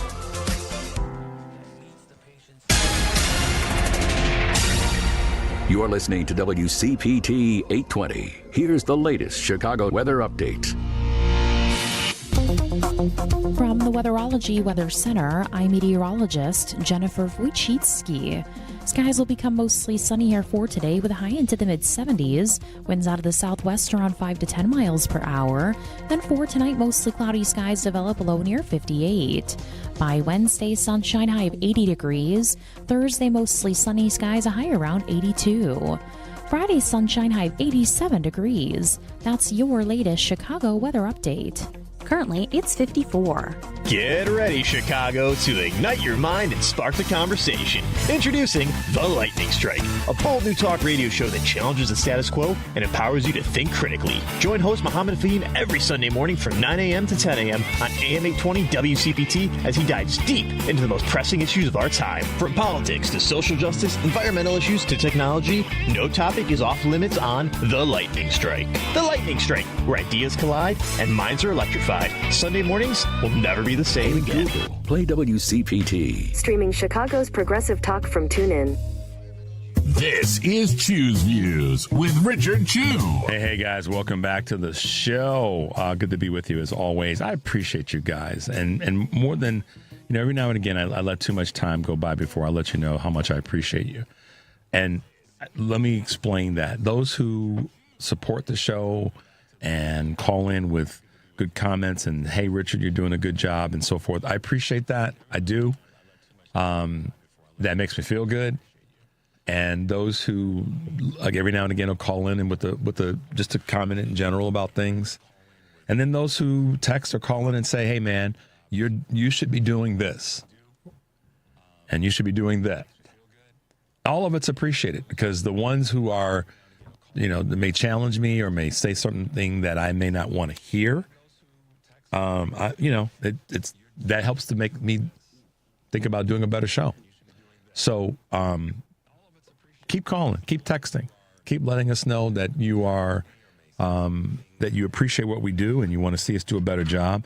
And I know that I will do my part to carry that responsibility. So we appreciate you and want you to still be a part of our show and be a contributor, even with your phone calls and with your text messages. So. How are we looking, Matt? Okay, cool. All right, we're waiting to get our guest on the show. Just as you guys know, sometimes I step on the wrong cord, and we got to get things just right. So Matt's scurrying around fixing things. But, yeah, so I appreciate you guys and your support of not only my show, but also the other shows that are here on WCPT. And so keep it up. Just keep that keep that energy behind us and keep that energy behind what we're doing. Let's see. I got a quick, text that says, I'm concerned about the real ID requirement. It's difficult and more expensive and than a regular driver's license. If the government can give a draft number, it can issue a voter number to every eligible sentence. That comes from our good friend, I think it's Jennifer. I agree with that. When I was acknowledging yes from our caller earlier, I wasn't saying I don't think that a real ID is a solution to the voter issue, because let's be honest, prior to and what Brock said about flipping the script and throwing sand in their gears, I agree with. The real ID isn't necessary. It's not that I disagree with him, but it's not necessary. Here's why. Voter fraud and voter illegalities only became a part of the conversation when Trump ran in his first term. And I just, Matt just thumbs up, head nod. It only became an issue then. And you know why? Because it was about trying to find a way to suppress black people and other people of color from voting. That's what it was all about. It was all part of Trump's racism and sexism. Because we didn't have, back in the 80s, it wasn't voter fraud and all this, and Republicans were getting nominated. Reagan got elected, Bush 1 got elected, no voter fraud. Bush 2 gets elected, no voter fraud. It's only a question. It only became an issue and a conversation when the black dude with the funny name got elected. Then a bunch of white folks in America that are Republican, GOP, and at the time Tea Party. And let's be honest, the person that now has decided to drift over to our team, Joe Walsh, who I've had on the show, he was one of those people that started this conversation around voter fraud. Sorry, Joe, but that's the truth, man. I just, I have him back on again, and I'll have to call him out about that. But that's the truth. So voter fraud wasn't an issue. And to Jennifer's point, a draft number can be designed. So why in the hell can't we just have a voter registration number that's a national number, and the states can backfill it and verify it, and we just keep on moving? That's all. You have to need a driver's license. If you got a Social Security, I think having a Social Security number would probably be a tool to use. And I'm not going to try to pretend to be a voting registration expert. So let me press pause on that right now. I'm just saying, let's simplify voting and not make it more complicated and difficult. And I again give you guys a homework assignment. Google the name Fannie Lou Hamer, and you'll see why I'm vigilant about people being able to vote across the board. So thanks to John and his comments about that, and thanks to Brock and his comments about that, and Jennifer, thanks for reminding us about keeping it simple. I said this yesterday. I've said it so many times, and I'll say it again in the future. We have some really smart people that are part of the process, and people that are there to try to make us better, make things better for all Americans, not just some, all. Those that didn't vote, those that voted for Trump, those that voted for Vice President Harris. It's about making things better for all. And the folks over at the Center for American Progress have really made it clear that their goal is to find ways and develop programs and to do research to talk about how to make things better for the United States, for all citizens in the United States. And with us this morning is Senior Director of Federal Budget Policy, Bobby Kogan. Good morning, Robert. How are you this morning? I'm good, Richard. Thanks so much for having me on. See, I'm not a comedian, Bobby, but I like to make folks chuckle a little bit. So I'm glad I was able to mess with your name a little bit. No disrespect at all. None taken. I actually took French when I was younger, so it was what my French teacher would always call me. See, and one of my favorite teachers in high school was my French and Spanish teacher, Mrs. Orloff. She was phenomenal. She's a great teacher. How you been, man? I mean, I know you've been busy as heck, but right now you've got a full plate. I say this phrase a lot. You've gone from a plate to a platter in terms of the work that you guys are putting out. And it's an honor to have yet another person from the Center for American Progress with us. Just take a quick moment and kind of introduce you and the work that you do at the center so that our listeners all over the country can have a little bit better take on who you are and what you've been doing. Sure. So my name is Bobby. I do the budget stuff here at the Center for American Progress. Before this, I worked in the Biden White House in their budget group, OMB, and before that, I was on Capitol Hill in the Senate Budget Committee. I worked for Patty Murray. I worked for Bernie Sanders. Now, basically, my job is to help inform folks. I write stuff. I get to be on awesome shows like yours, and I try to crunch my own analysis. And I try to explain what's going on. There's tons and tons and tons and tons and tons of illegal budgetary actions the Trump administration has been taking. There has been no president in U.S. history who has done anything close to the amount of illegal budgetary actions. When in the Line Item Veto Act decision, Antonin Scalia wrote the dissent.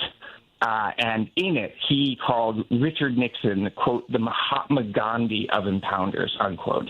But it's an incredible quote.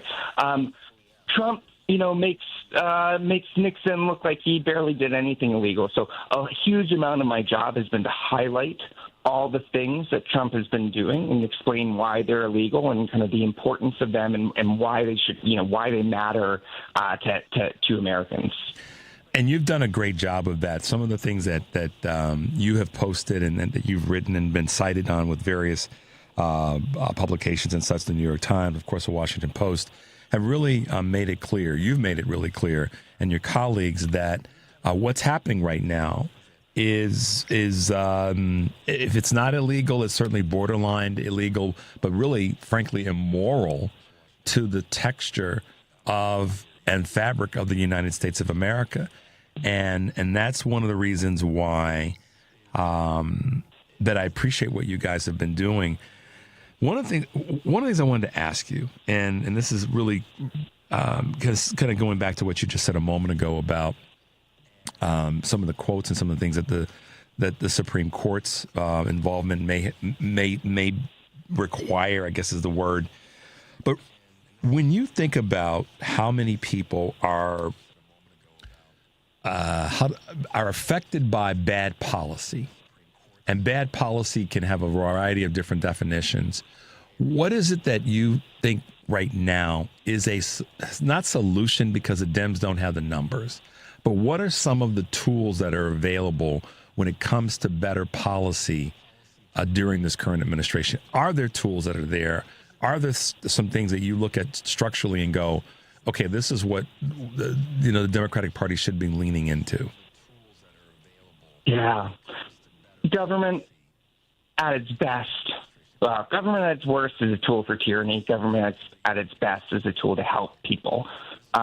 Over 30 million people are lifted out of poverty every single year by the government, and it helps more than that, right? More than 70% of what we do in terms of our non-interest spending is money for people, right? That's our Social Security, that's our Medicare, that's our nutrition assistance, that's our housing assistance, that's much of our education. This is money to help the American people. And then of the remaining under 30%, a lot of it is our infrastructure. It's our investments in the future, our cancer research, right? Our cutting-edge technological research. It's stuff that is supposed to be helping us. We lost the election. We lost it hard. Republicans control the House, the Senate, and the presidency. And so that means that they're going to get to reshape the government more towards what they want. And we saw that, right? They passed the so-called Big Beautiful Bill Act. They passed that reconciliation bill that had the largest Medicaid cuts in U.S. history by a mile, right? Like, I'm talking 4 times the size of the previous largest ones that came in the Reagan administration, which had the largest food assistance cuts in U.S. history, and at the same time it gave enormous tax cuts to the rich. So there are tons of things that we can't do because they have power, but things still have to kind of flow through, right? Some things have to be bipartisan. Democrats have been lifting up healthcare, which I think is an important thing. Of course, even if you undo some of the harm that happened, we're still going to be in a worse place. So a lot of what Democrats are I think they are legitimately can do in this environment when Republicans control everything is take any of those focal points where you take any of those must-pass bills like funding the government or reauthorizing the military itself, which is coming up soon. You take any of those focal points and you try to make sure that, you're trying to prevent any of the worst harms that can happen, and B, you're trying to make sure that you are making sure any of the parts that are going through are able to work for the American people. One of the most kind of difficult things the Trump administration has been doing in our government funding is that it has been illegally not spending the stuff that it hates, right, that it doesn't care about, right? When the Congress passes a law and the president signs it in, you're not allowed to pick and choose what parts you want to do. Mm-hmm. The whole point is that this is stuff that helps the American people. But famously, for instance, they are not spending much of the Head Start money. So we have seen preschools and child care centers closing across America because of that. Famously, they are not spending a significant portion of the NIH money, right? So we have cutting edge cancer research shuttering in America, and that means people are going to be dying from stuff that they otherwise would have prevented. So Democrats have to look for ways to basically to stop the administration from doing illegal things. That's difficult because if you want to break the law, you just break the law, and then he's not going to prosecute himself. And so how do you get the suits going for some of the civil stuff? But basically, there are clever ways to do it. They're probably boring for the listeners. I could go into if you want, but there are clever ways to do it. But Democrats need to be willing to stand up for it, right? You need to be willing to walk up to the line. You need to be willing to go over the edge and say, no, this is actually something worth fighting for. And so it takes a willingness to do it, and it takes creativity to figure out how, where exactly you're going to make your points and draw the lines in the sand. Yeah, drawing the line in the sand is so right on point. You're listening to Choose Views on WCPT AM 820 in Chicago and WARR 1520 AM and 103.5 FM, Warren County, North Carolina. I'm Richard Chu. We are talking to Senior Director of Federal Budget Policy, Bobby Kogan, with the Centers for American Progress. And just gave us a good list and some motivational tools, if you will, about how Democrats right now on a federal level have to do part of what I've been saying, Bobby, which is to fight on all fronts. We know we don't have the numbers. We recognize that. But on a federal level, we have to fight for every little nugget so that they know we're here. And this is not a time to be collegial and my colleagues across the aisle and all that. No, they're our enemy. They're frankly enemies. The GOP, the current regime / administration, are actually enemies of the United States because of the way in which policy or executive orders that they're trying to make policy are taking away from anybody and everybody. And the 77 million people that voted for Trump and the 89 million that didn't vote are being impacted just like the 75 million that voted for Kamala Harris. And so that's why I encourage Democrats, whenever I have a federal representative from Congress on my show, is to keep pushing and to keep fighting. Don't worry about us. We got your back. You don't have to turn around and see if we're here. As long as we know you're fighting, we're going to keep pushing forward for you. And that's why I was asking you the question in terms of from a budget standpoint, what you see Democrats need to be doing and what you think they should be doing. Trade wars. It's killing the middle class. It already is. It's not something we got to wait for. It's happening right now. And, you guys put out a really great article last week talking about how trade wars are squeezing the middle class and really mucking up manufacturing employment across the country. Let's talk a little bit about that. Yeah, that's right. So tariffs are a traditional way, and by traditional, I mean more than 100 years ago. They were the old way that countries tended to bring in money. They're inefficient, and they lead to how to say this? What tariffs are is they're tax on imports. They're tax on goods coming in. So that means you're going to get less of that brought in. And if you thought that the economy was had situated itself to bring in what made sense and what the people wanted, that means it's going to do it in a less efficient way, and it's going to make things more expensive. So what does that mean? All these, all the costs for all the companies that we buy stuff from here in America now have higher import costs on all sorts of products. They pass on 60 to 80% of those costs on to us, and so all of a sudden all the goods that we want are more expensive. We get less of what we want. Ostensibly, President Trump said, we want to do this because then everything's going to be made in America. But the whole point is,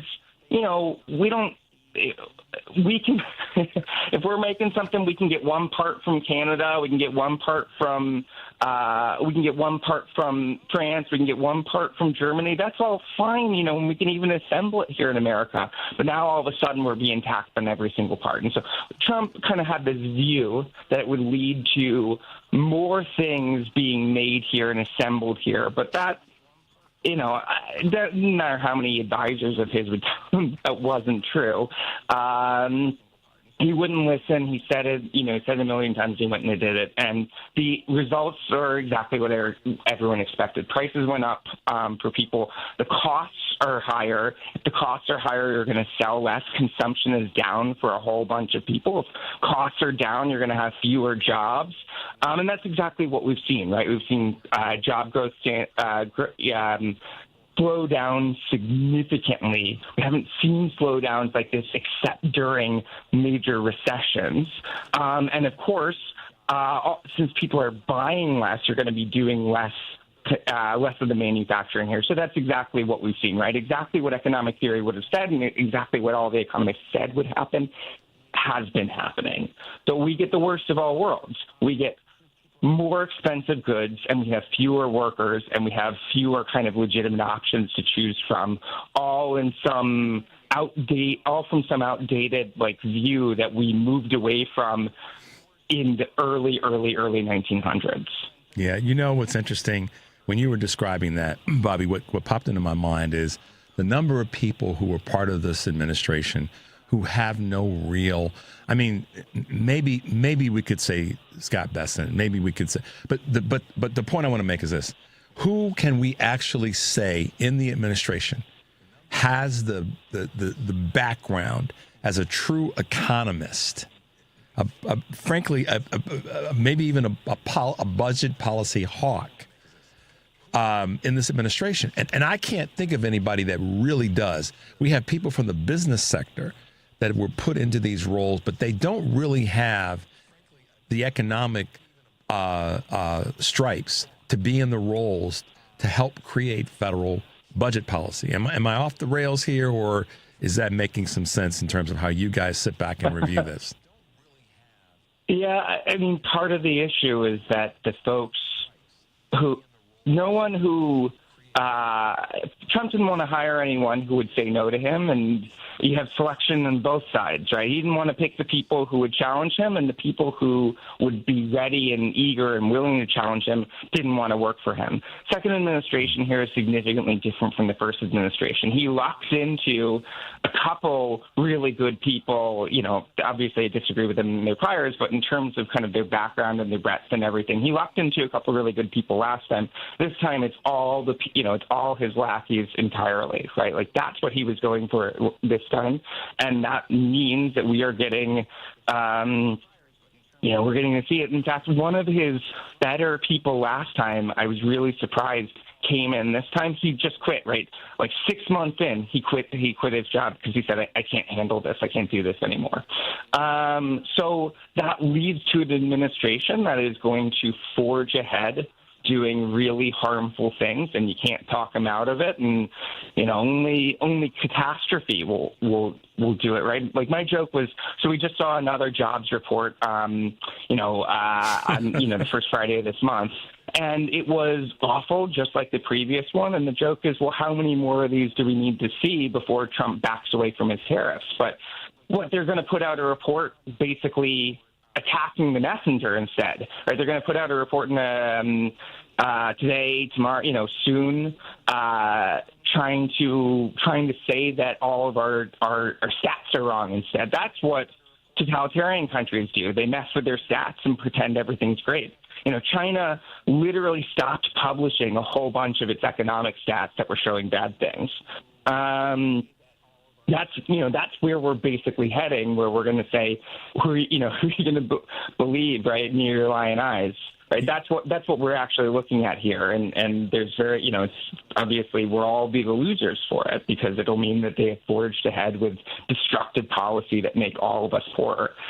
And for what, right? I mean, you mentioned you mentioned a handful of minutes ago, you said what's so surprising here is that he was, he's willing to harm his own constituents. His own constituents get cancer, and he cut their cancer research. His own constituents are affected by natural disasters, and they very famously refuse to release the disaster aid, even in Republican states, right? So it is some weird ideological thing that they have that makes everyone worse off, not just blue states, but his own supporters all across the country, in red states as well, out of some, I don't know what, right, out of some ideological belief, and no one can stop him. Bobby, one of the things, and thank you for breaking that down. One of the things that I said earlier in the show, and I've been saying this for a long time, but I've been breaking it down with a little bit more specifics. We talk about how the elected officials, let's say the GOP, they're the ones that can slow Trump down, and they really could if they chose the Republicans in Congress, House and Senate could slow him down if they wanted to, if they realize that they really are the ones that have the power. But I'm of the mindset now, and I have been for a while, I've just been saying it more publicly, that the voters, the people who you just talked about in terms of the policies that are breaking them, that voted for him, and whether they knew it or not, voted for it or not, they are also the ones who actually have the ability to throw a parachute on this, because they're the ones that are being directly impacted by it, no different than somebody in a blue state or in a purplish state.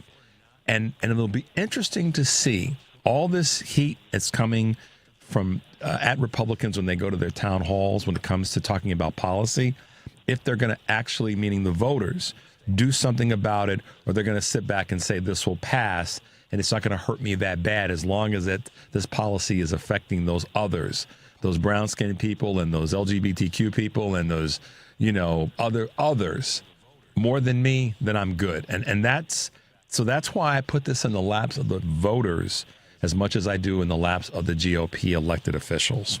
What are your thoughts? Yeah, I think obviously it's astute, right?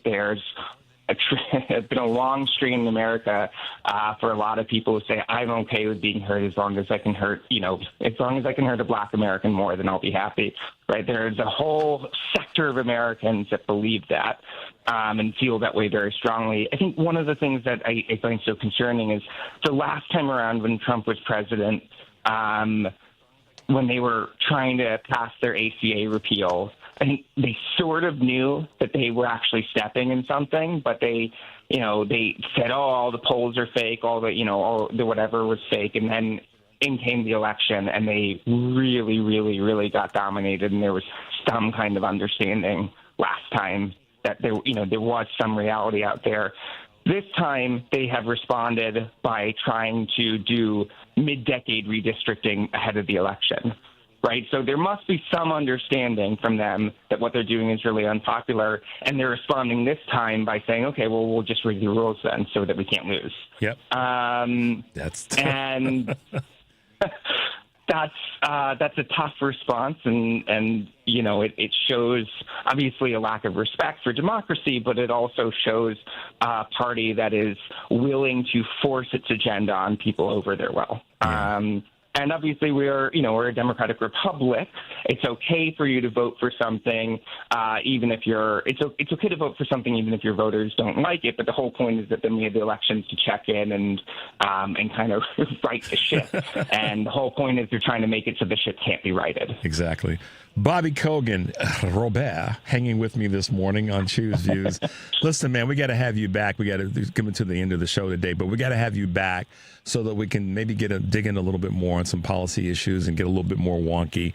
But I appreciate you taking time to be with us this morning. How can people find you?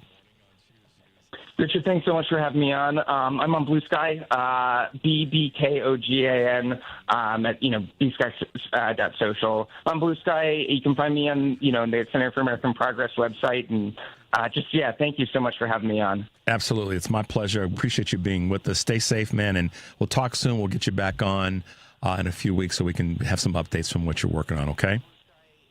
Looking forward to it. All right, man. Be well. Talk to you soon. Bye-bye. All right, guys, listen, it's been great to be with you this morning. Thanks for the calls. Thanks for the commentary and the contributions from everybody that called in and the text messages as well. Appreciate my man Matt for keeping us on the rails. As always, as we say every day, take a deep breath and make your life count. We'll see you tomorrow.